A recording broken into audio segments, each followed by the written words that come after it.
Good morning to all of you my dear students. आज आपको class 10 maths का chapter number 7 का part 2 एक पार्ट बता चुके हैं, जिसमें थेल्स थ्योरम के बारे में हमने बताया था। तो थेल्स थ्योरम में आगे कुछ और भी उसके कैलोरी है, उपप्रमेय है ना, तो उसको पढ़ना है। तो थेल्स थ्योरम क्या था? अब देखिए, थेल्स थ्योरम यही था कि ये AD upon BD equal to AE upon EC, मतलब कि ये इतना बटे इतना इक्वल टू इतना बटे इतना, अगर ये पैरेलल ये इसके है। देखिए, ये तो आपका थेल्स थ्योरम है। देखिए, एक फर्स्ट कैलोरी है उपप्रमेय जो है। देखिए, AD upon AB equal to, ये देखिए AD upon AB equal to AE upon AC, ये हो गया। या और करके, या इसी को लिख सकते हो कि AB upon AD equal to AC upon AE, ये आप लिख सकते हो।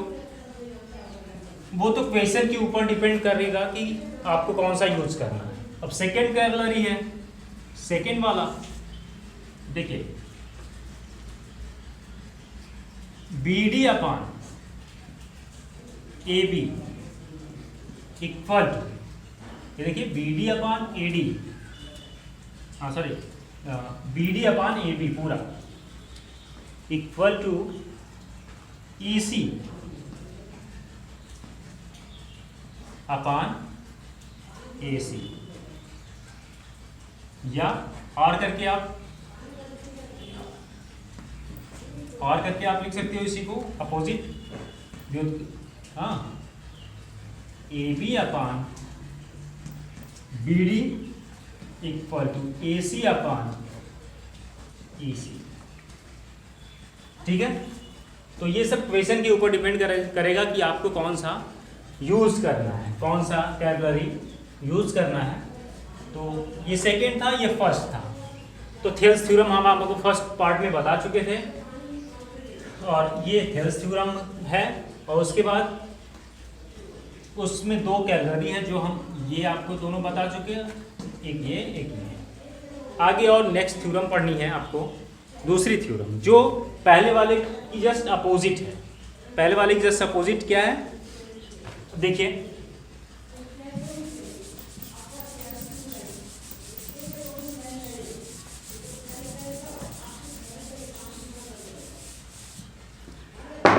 देखिए, यदि एक रेखा किसी त्रिभुज की दो भुजाओं को एक ही अनुपात में विभाजित करे तो वह तीसरी भुजा के समांतर होती है। मतलब कि यदि एक रेखा किसी त्रिभुज को दो भुजाओं को एक ही अनुपात में विभाजित करे तो वह तीसरी भुजा के समांतर होती है। मतलब कि देखिए, जो फिगर हम बनाए थे वही वाला फिगर सेम ABC, ये ट्रायंगल हो गया। तो उसमें यहां से एक पैरेलल लाइन खींची गई थी, ठीक है, D और ये E। अब इसमें क्या है, उसमें क्या था कि ये D पैरेलल BC था। इसमें क्या है, यही D पैरेलल BC प्रूफ करना है।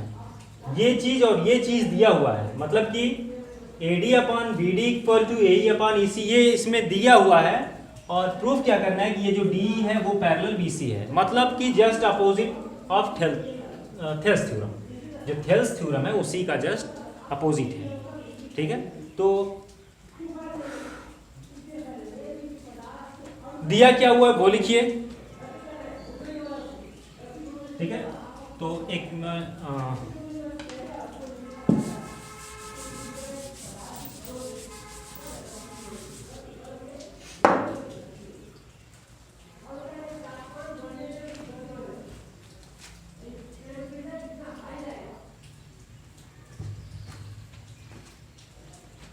तो प्यारे बच्चों इधर देखिए थ्योरम नंबर 2 है, ठीक है, जो अभी हमने आपको बताया कि यदि एक रेखा किसी त्रिभुज की दो भुजाओं को एक ही अनुपात में विभाजित करे तो वह तीसरी भुजा के समांतर होती है। तो ये जो रेखा है अगर अन्य दो भुजाओं को समान अनुपात में विभाजित कर रही है, मतलब ये इतना बटे इतना बराबर इतना बटे इतना, तो ये और ये दोनों समांतर होगा, ठीक है। तो देखिए दिया क्या है, गिवन दैट, जो दिया हुआ है वो हम लिख ले रहे हैं। तो दिया क्या है कि त्रिभुज ABC और रेखा DE, AB को D और AC को बिंदु E पर इस प्रकार प्रतिच्छेद करती है कि AD upon BD equal to AE upon EC, मतलब AD upon BD equal to AE upon EC, ये इतना दिया हुआ है। फिर उसके बाद यहाँ से इसको इक्वेशन 1 मान लीजिए, ठीक है। फिर कॉन्सेक्शन देखिए, प्रूफ क्या करना है कि to prove that D parallel BC, मतलब ये D जो है वो पैरेलल BC के, ये प्रूफ करना है। देखिए हमको एक रचना करना होगा, हम रचना क्या करेंगे, कॉन्सेक्शन, हम ये दिखने में देखिए ये पैरेलल नहीं दिख रहा है, ठीक है, दिखने में ये पैरेलल इसके नहीं दिख रहा, लेकिन हम रचना कर रहे हैं।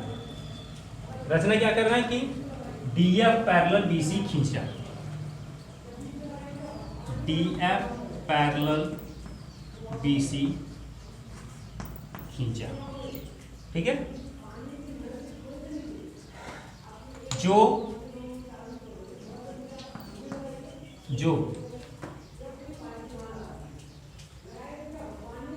AC को बिंदु E पर F पर काटती है, जो AC को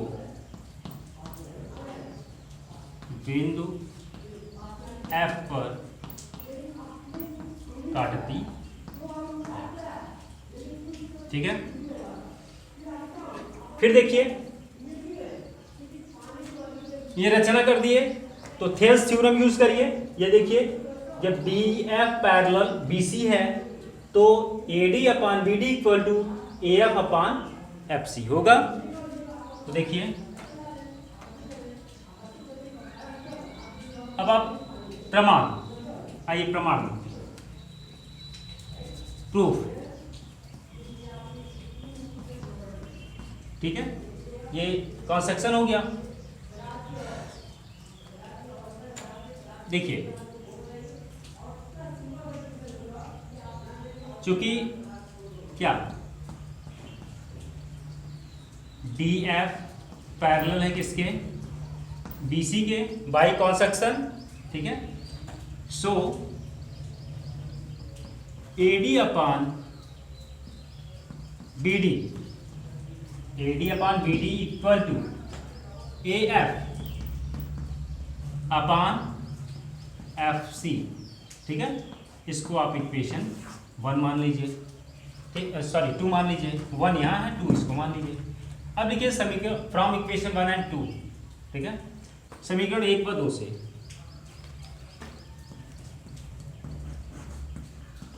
एक व 2 से देखिए यहाँ पे AD upon BD equal to AE upon EC है, यहाँ पे AD upon BD equal to AF upon FC है।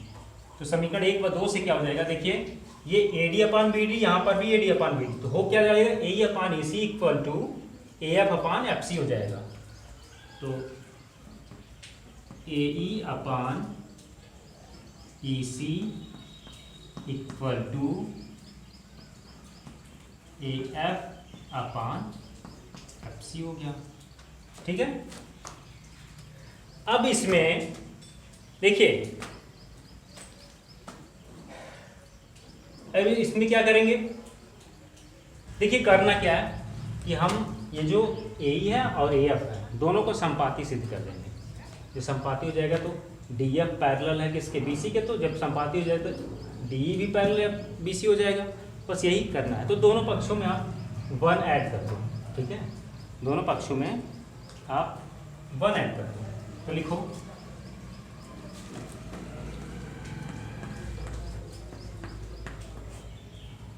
दोनों पक्षों में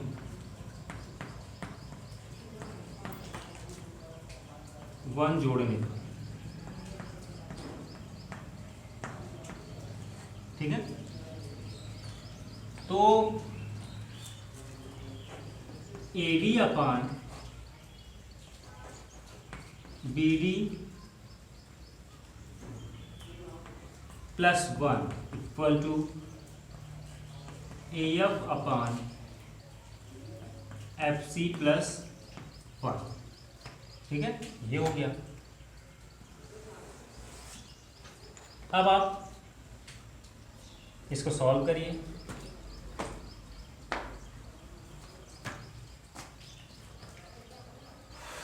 हो क्या जाएगा, AD plus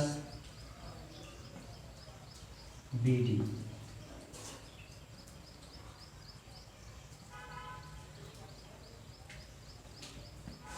upon AD plus BD upon BD equal to AF plus FC upon FC, ठीक है। इसको अपान 1 कर सकते हैं जोड़ने के बाद, ठीक है। एलसीएम ले लिए, तो ये BD अपान FC, सॉरी ये AD plus BD upon BD, फिर FC plus area plus FC upon FC हो गया। अब AD प्लस BD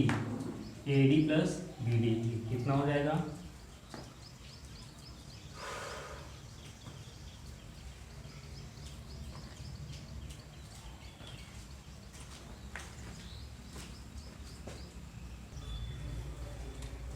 तो प्यारे बच्चों देखिए यहाँ पे थोड़ा सा मिस्टेक हो गया। यहाँ पे हम यहाँ पे ऐड कर दिए, हमको ऐड यहाँ करना है, तो इसको मिटा दीजिए, कुछ करना नहीं है, ये थोड़ा सा मिस्टेक हो गया, बाकी सब सही है। ये इसमें ये ए ही डालना है, ए अपान EC, ठीक है।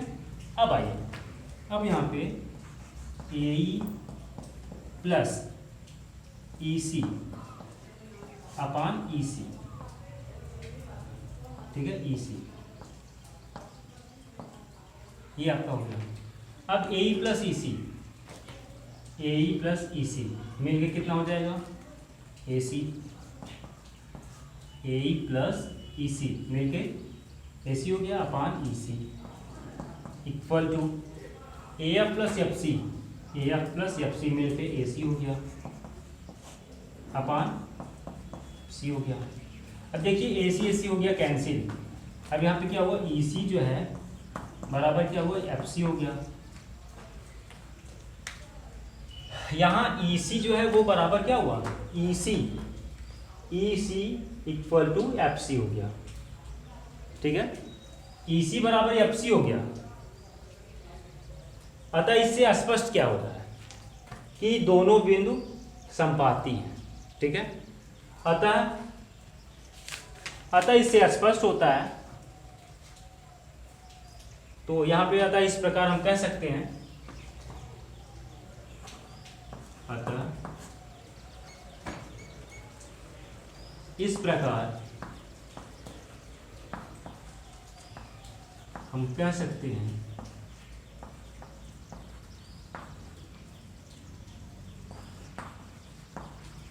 कि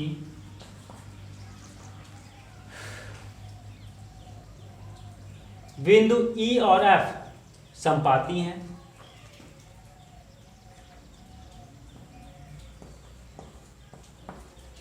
बिंदु E और F संपाती हैं। संपाती का मतलब दोनों एक ही बिंदु पर हैं, F और E दोनों एक ही बिंदु पर हैं, ठीक है, दोनों एक ही बिंदु पर हैं। तो देखिए जब दोनों एक ही बिंदु पर होंगे तो अतः क्या हो जाएगा, पहले से जो था क्या, DF पैरेलल BC था, DF पैरेलल BC था, ठीक है, रचना से कंस्ट्रक्शन से था ना, DF पैरेलल BC था। जब दोनों संपाती हैं तो हम DF के स्थान पे D लिख सकते हैं, ठीक है। तो यहाँ पे DE पैरेलल BC हो गया, जो कि यही हमको प्रूव करना था। ठीक है, तो यहाँ लिख दे रहे हैं, अतः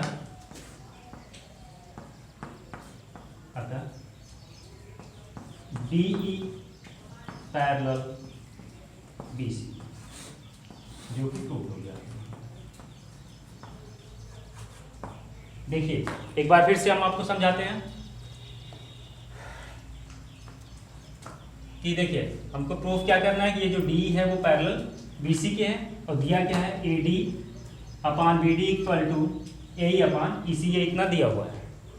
हमको प्रूफ करना है D अपान BC, D जो है वो पैरेलल BC के है। ठीक है, आइए देखिए दिया क्या हुआ है, ए त्रिभुज ABC और रेखा DE AB को बिंदु D और AC को बिंदु E पर इस प्रकार प्रतिच्छेद करती है कि AD upon BD equal to AE upon EC, AD upon BD equal to AE upon EC।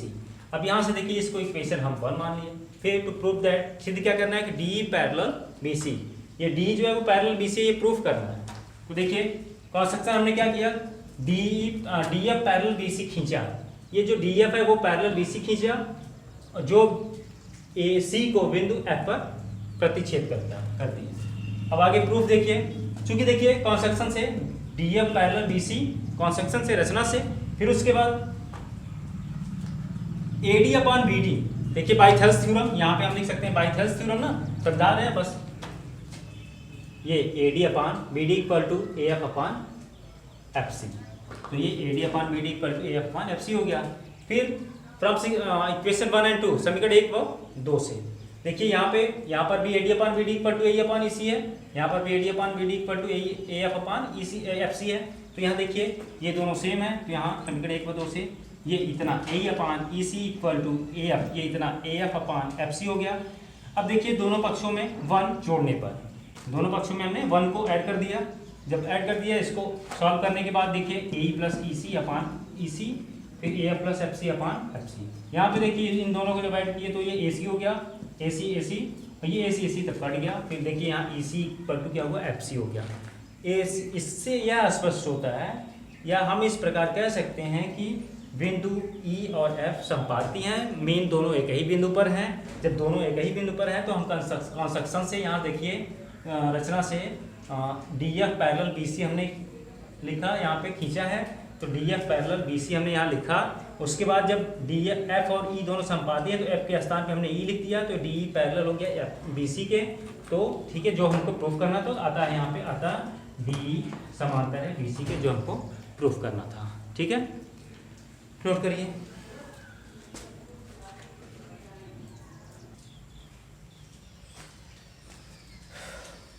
तो प्यारे बच्चों अब देखिए थ्योरम तो हो गया, अब आगे एक्सरसाइज आइए एनसीईआरटी का, एनसीईआरटी फोल्डर का एक्सरसाइज 7.1। ठीक है, क्वेश्चन 1 है, इसमें आपको फिल करना है, ज़्यादा कुछ तो नहीं है। फिल क्या करना है, देखिए क्वेश्चन क्या है कि सभी वृत्त होते हैं, क्या होते हैं, आगे ऑप्शन है सर्वांगसम या समरूप। जैसे देखिए एक वृत्त हमने ये बना दिया और एक वृत्त हमने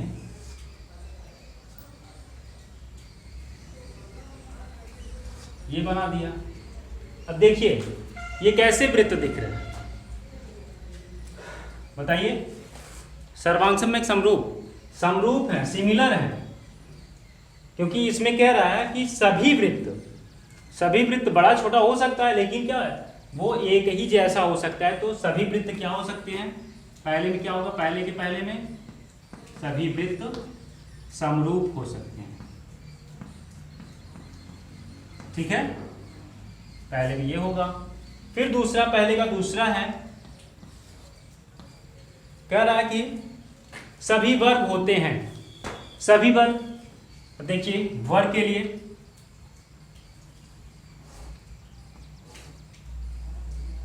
देखिए सभी जितने भी वर्ग होते हैं उनके सभी कोण कितने डिग्री के होते हैं, 90 डिग्री के। सभी जो एंगल होते हैं 90 डिग्री के, और सभी जो साइड्स होती हैं वो इक्वल होती हैं। देखिए इसमें और अब इसमें डिफरेंस क्या है?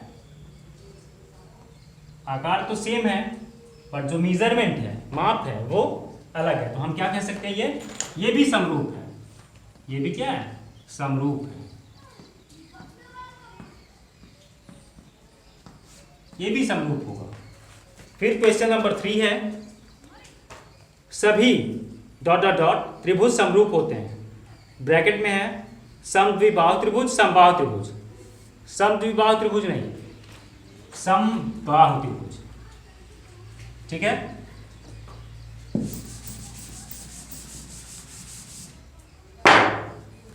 थर्ड देखिए, तो सभी समबाहु त्रिभुज क्या होंगे? सभी समबाहु त्रिभुज समरूप होते हैं। यहां पे होगा समबाहु त्रिभुज। अब देखिए, समबाहु त्रिभुज छोटा भी बन सकता है, ये 60, ये 60, ये 60, ठीक है, और बड़ा भी बन सकता है, ठीक है, ये 60, ये 60, ये 60। तो देखिए मेजरमेंट में डिफरेंस है, बाकी जो आकार है वो सेम ही दिख रहा है। और वैसे अगर अभी समद्विबाहु त्रिभुज लेंगे तो देखिए अभी हम समद्विबाहु त्रिभुज ले रहे हैं।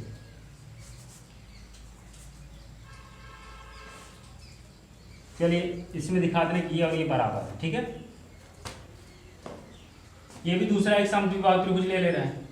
अब देखिए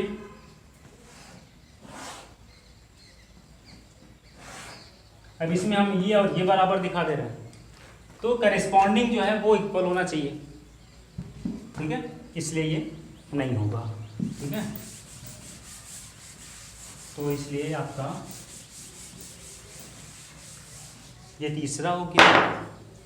फिर आगे चौथा क्या है कि भुजाओं की समान संख्या वाले दो बहुभुज समरूप होते हैं यदि उनके संगत कोण बराबर हो, यदि उनके संगत कोण बराबर हों और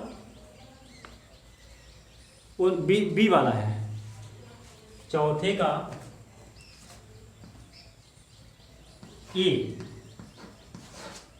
ए में बराबर होगा और बी वाले में, और उनके जो समरूप त्रिभुज होते हैं संगत भुजाओं का अनुपात बराबर होता है और वो समान कोणिक होते हैं। तो कोण क्या होंगे? बराबर हो जाएंगे, और उनके भुजाओं का अनुपात क्यों समानुपाती, वो समानुपाती हो जाएंगे। संगत जो भुजा है वो समानुपाती है,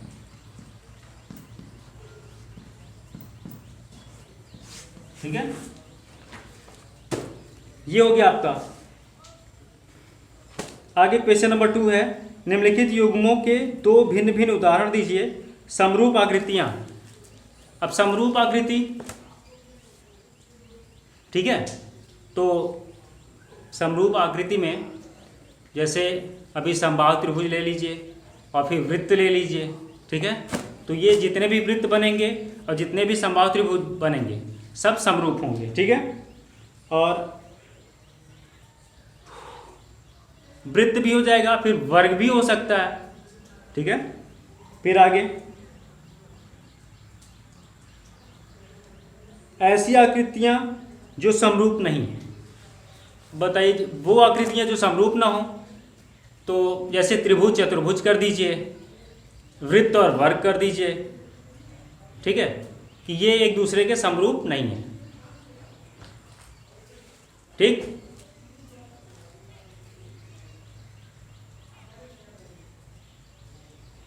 क्वेश्चन नंबर 3 देखिए, लास्ट क्वेश्चन है एक्सरसाइज 7.1 का, कि बताइए कि निम्नलिखित चतुर्भुज समरूप हैं या नहीं है।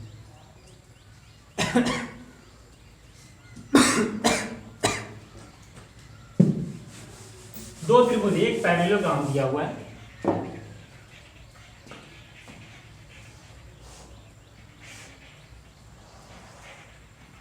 और एक स्क्वायर दिया हुआ है,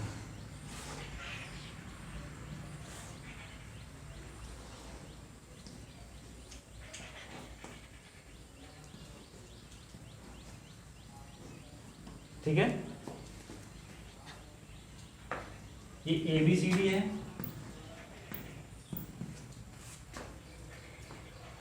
और एक BQRS है, ठीक है। तो ये जो इसकी मीजर 1.5 सेंटीमीटर है, ये भी 1.5 सेंटीमीटर, ये भी 1.5 सेंटीमीटर। उसके बाद ये 3 सेंटीमीटर, 3 सेंटीमीटर, 3 सेंटीमीटर। अब स्क्वायर है तो सभी साइड क्या होंगी, सेम होंगी, ठीक है। अब ये कह रहा है कि ये समरूप है कि नहीं है, तो सीधा आप कहेंगे क्योंकि समरूप नहीं है ये। कैसे नहीं है, देखिए इसका जो प्रत्येक कोण है वो 90 डिग्री का है, जो प्रत्येक कोण है वो 90 डिग्री का है।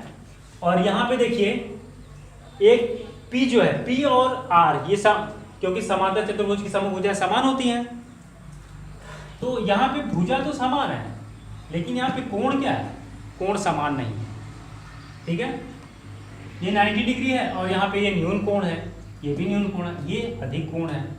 तो जो कोण P है वो नॉट इक्वल टू 90 डिग्री, ठीक है, क्योंकि A के बराबर नहीं है। Angle A not equal to angle P। वैसे कोई भी एंगल ना, एंगल जो Q है वो भी नॉट इक्वल टू B है, किसी के भी बराबर कोई एंगल नहीं है। इसलिए हम कह सकते हैं कि ये दोनों जो ये समरूप नहीं है, ठीक है। तो आज के लिए बस इतना ही, आगे नेक्स्ट, ठीक है। Thank you.